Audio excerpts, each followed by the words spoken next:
Quer falar? Quer? Bem, eu não posso dizer que eu fui criada numa família muito religiosa. Eu fui batizada na igreja católica, mas nunca passei por nenhum tipo de evangelização, nem ia na igreja aos domingos, e também não ia nas festas, nem, enfim, datas especiais também à igreja. Mas eu fui ensinada da criação de Deus, dos anjos, dos santos, e, enfim, que existia uma divindade. E apesar de eu crescer crendo em Deus ou sendo ensinada a crer em Deus, ele para mim era uma entidade distante, que não fazia parte do meu dia a dia, que tinha feito essa criação, tinha colocado a gente aqui por motivos que só ele entendia. Uma das primeiras vezes que eu lembro, assim, a primeira memória que eu tenho de questionar a existência de Deus ou sobre Deus foi uma aula de ciências, onde a professora estava explicando sobre a teoria do Big Bang. Ela falava que os planetas eles tinham sido formados a partir da explosão desse pontinho de massa que foi, enfim, colocado no universo. E a partir daí o universo estava se expandindo, enfim, aquela aula que todo mundo tem. Antes disso, eu já tinha sido ensinada de alguma forma que Deus tinha criado o universo. E durante aquela aula eu lembro de ter pensado qual que será a verdade. Aí eu fiz essa pergunta para a professora e ela me devolveu o questionamento. Ela me perguntou o que que você acha que é verdade? Qual que você acha que é verdade? E aí eu pensei um pouquinho, refleti e eu respondi: olha, eu acredito que os planetas eles são do jeito que eles são hoje, devido a essa explosão do Big Bang, enfim. Mas para que essa explosão tivesse acontecido, alguém tinha que ter colocado o pontinho lá. E eu acredito que esse alguém é Deus. Entre aquela época e os meus 25 anos, mais ou menos, eu não lembro de questionar sobre Deus de alguma forma. Mas eu lembro de julgar muito as pessoas que eram da igreja, vamos dizer assim, né? As pessoas que eram os estereótipos das pessoas crentes. Principalmente porque eu via, assim, eu não sei exatamente o que eu pensava, mas eu julgava que elas sempre utilizavam qualquer oportunidade, qualquer chance que elas tinham para mencionar Deus e utilizar Deus como a razão de tudo. Para mim, isso não fazia muito sentido naquela época. A minha crença era que os fatos, a ciência, a racionalidade eram superiores à religião e que depender de uma entidade que não estava envolvida nos meus planos e nos meus objetivos e nas coisas que estavam acontecendo no dia a dia não fazia muito sentido. E aí a vida seguiu, ali mais ou menos pelos meus 25 anos, assim, eu tinha terminado a faculdade, tava com o projeto de começar uma empresa minha, assim, e tava com um emprego em meio período, tava equilibrando as coisas, assim, e eu lembro de ter o sonho, assim, de ser uma empresária de sucesso e, não sei, ser a pessoa poderosa, assim, de poder fazer o que eu quisesse quando eu quisesse. Mas aí, logo quando eu comecei esse projeto e que eu comecei esse novo emprego, entrou a pandemia, várias coisas, né, como todos nós tivemos que adaptar. Chegou um momento que eu não conseguia mais tocar o meu projeto com o emprego que eu estava naquela época. Ele de meio período virou tempo completo, né, 8 horas.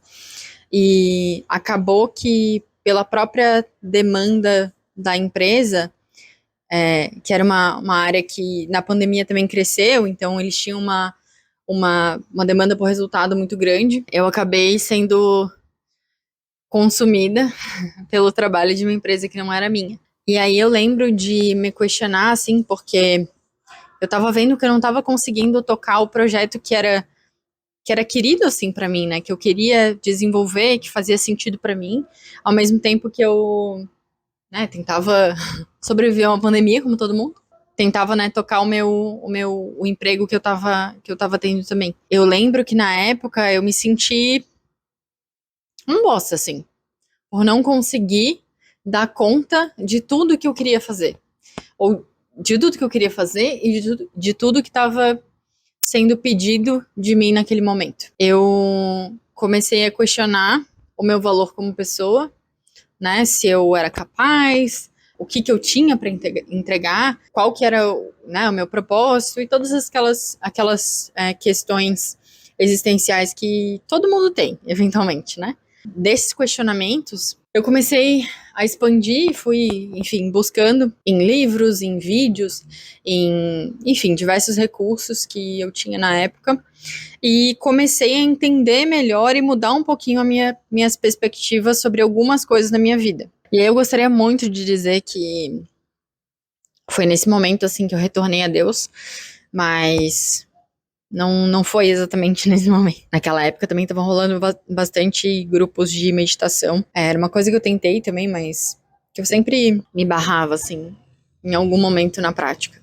E como eu já era fã de, enfim, metodologias de, enfim, personalidade, de autodesenvolvimento, enfim, todas essas coisas da psicologia e da autoajuda, eu fui mais para essa vertente, assim, e comecei a ver coisas no YouTube, ver livros também.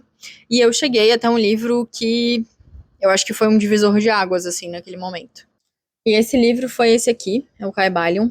Ele é um livro da filosofia hermética, do Antigo Egito e da Grécia. É uma filosofia bastante antiga que influenciou outras vertentes a partir daí. E são 7 princípios que regem o universo no sentido mais macro e no sentido mais micro também. E aí, esse livro, ele, apesar de ser bem curtinho, assim, ele é bastante complexo.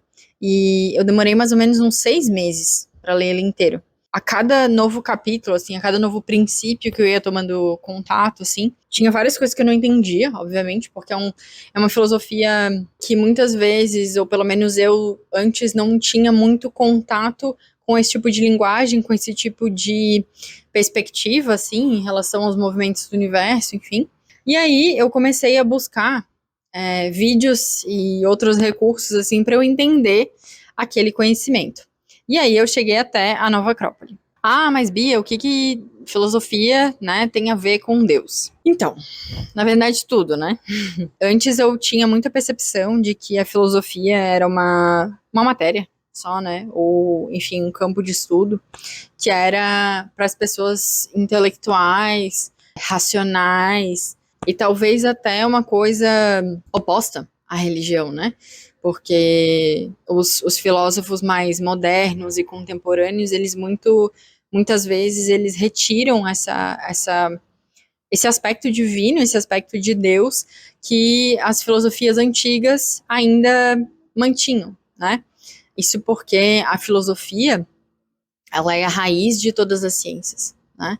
Ela é justamente essa busca pelo conhecimento em si, né? Que é o que faz o cientista ou o químico querer entender como é que funcionam as moléculas, querer entender como é que funciona o movimento dos planetas, e o psicólogo também entender como é que funciona a psique humana. Então, justamente essa fome, essa busca, essa ânsia pelo saber é a filosofia.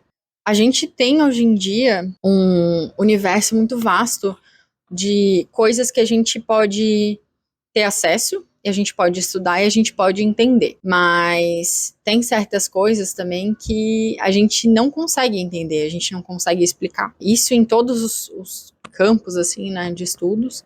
E aí esses livros, né, mais antigos, eles conseguem fazer uma mescla entre esse conhecimento científico, que é do explicar, do entender, do racional, com essa parte que é mais da fé, né? Uma coisa que você acredita, que você vê a beleza, que você vê o resultado, mas que você não consegue explicar. E por isso que foi esse contato com a filosofia, assim, com essa filosofia mais antiga, justamente que estava mais conectada com a ideia do divino e com essas ideias mais essenciais, assim, né, menos racionalizadas, vamos dizer assim, que eu comecei a ver Deus de uma forma um pouquinho diferente. Antes eu tinha ranço da palavra Deus, a partir desse estudo de entender não só os movimentos da vida, mas entender também que tem certas coisas que eu não posso entender e é algo que eu tenho que conviver.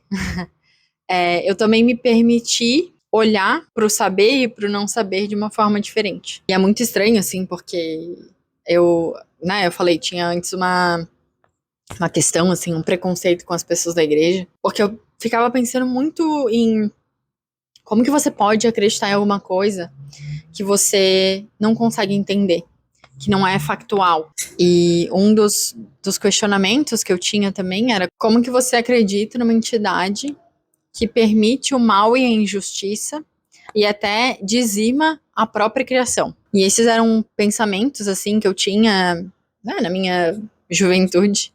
E eu acho que faz parte um pouquinho da juventude questionar, achar que tá certo, ser rebelde, às vezes só pra discordar mesmo. E achar que o mundo tá errado e eu que tenho razão. Mas depois chega um tempo que essas crenças, essas certezas, assim, elas começam a ser testadas, né? Acho que quando a gente começa a conviver, quando a gente entra assim no mundo menos protegido, quando a gente sai da casa dos nossos pais, ou quando a gente começa no mercado de trabalho, quando a gente começa a ser cobrado como adulto, assim, né? Essas certezas, elas começam a ser abaladas também. E esse período, para mim, ele foi, né, durante a pandemia, então foi um agravante, mas teve também um outro agravante durante esse momento que me fez questionar não só a mim mesma, assim, essas minhas questões internas, meus paradigmas, minhas certezas, assim, mas toda a vida em si, que foi a morte do meu pai. Ele, para mim, foi uma pessoa muito importante. Foi um pai presente. Ele foi uma pessoa perfeita, assim, né? Como todos os seres humanos. Mas ele foi um exemplo de pai, de profissional, de cidadão, de voluntário também. A contrapartida de ter uma pessoa tão importante na nossa vida é que quando ela não está presente, pelo menos, né, fisicamente, ela faz muita falta. Ainda assim, eu acho que todo esse processo, ele aconteceu de uma forma tão bonita e tão justa, que hoje eu sinto gratidão pelo jeito que Deus permitiu com que eu vivesse essa transformação, poder passar, né, ainda um certo período com meu pai, também passar por todo esse processo de morte, né, de perda e de luto, com essa nova perspectiva em relação à vida, em relação a mim, em relação à minha família também, em relação a Deus, em relação a várias coisas. Então, eu acho que essa beleza, assim, ela só pode ser atribuída a Deus. E justamente por causa desses ensinamentos e dessa nova perspectiva de vida, eu acho que todo esse processo ele foi mais fácil, porque no final, quando as minhas convicções elas desmoronaram, o que ficou foi Deus. Eu não posso dizer que foi uma experiência fácil. Ela foi facilitada, né? Foi mais fácil, mas ela não foi uma experiência fácil. Nem um pouco gostosa, assim, né? É uma coisa que a gente quer viver, eu não queria viver. Mas é uma coisa natural, né? Ela faz parte da vida. Eu fico feliz e grata que aconteceu. Eu ainda me sinto estranha de falar isso, mas eu fico grata de porque aconteceu, porque me fez a pessoa que eu sou hoje. Me trouxe até aqui e de fato me ajudou a me reconectar com Deus. E aí, desde então, eu tenho buscado entender melhor o que é essa relação, como que eu posso convidar Deus a participar mais da minha vida, como que eu posso, de alguma forma, também contribuir, ou a criação que ele fez, com o melhor que eu consigo, com o melhor que eu posso fazer. Então eu tenho tentado entender essa divina criação, como que ela se apresenta pra gente, ou que ela se apresenta pra mim, o que ela espera de mim, e como de fato viver uma vida digna de ser vivida. Como eu comentei, eu hoje em dia estudo filosofia antiga na Nova Acrópole, que é uma escola de filosofia, que assim como outras, né, no passado, ela se dedica a retomar esses ensinamentos antigos e adaptar ao que a gente está vivendo nesse momento. Então, tenho entendido melhor como é que eu posso aplicar esses ensinamentos milenares na minha vida. E eu acho que a ideia aqui é compartilhar um pouquinho desses passos dessa jornada, as graças, as provas e tudo que vier no meio do caminho, né?